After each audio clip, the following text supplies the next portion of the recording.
আসসালামু আলাইকুম, সবাই কেমন আছেন? আজকে একটা নতুন ভিডিও নিয়ে হাজির হইলাম।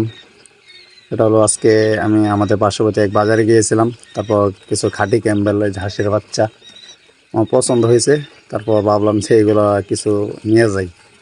তো তার কাছে ছিল আর অনেকগুলাই বিক্রি করে এসে, আসলে মূলত সে পাইকার। তারপরে যে কিছু বাচ্চা নিয়ে আসলাম, 22টা বাচ্চা আছে। তো বাচ্চাগুলো অনেক চঞ্চল, তো একটু দূরেতে আনছি। এই সন্ধ্যার সময় আনলাম, আনার পরে যে ওদেরকে খাবার দিলাম।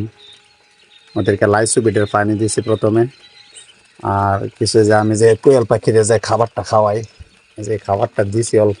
অনেকজন বলতেছে নাকি মুড়ি ভিজায় খাওয়াইতে। তো সম্ভবত 3-4 দিনের বাচ্চা। তো কেউ যদি সঠিকটা জানা দেন যে ওদেরকে আসলে এই 0 দিনে কী খাওয়াবো, মানে ছোটো বাচ্চারা আসলে কী খাওয়ালে ঠিক হয়, কী খাওয়ানো যায়, তো কমেন্টে প্লিজ জানাবেন। তো সবগুলো বাচ্চাই মোটামুটি ঠিক আছে, তবে একটা বাচ্চা সমস্যা মনে হইতেছে।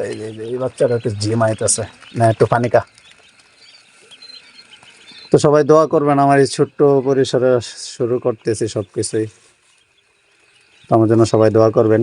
আজকে ভিডিওটা এই পর্যন্তই। আসসালামু আলাইকুম।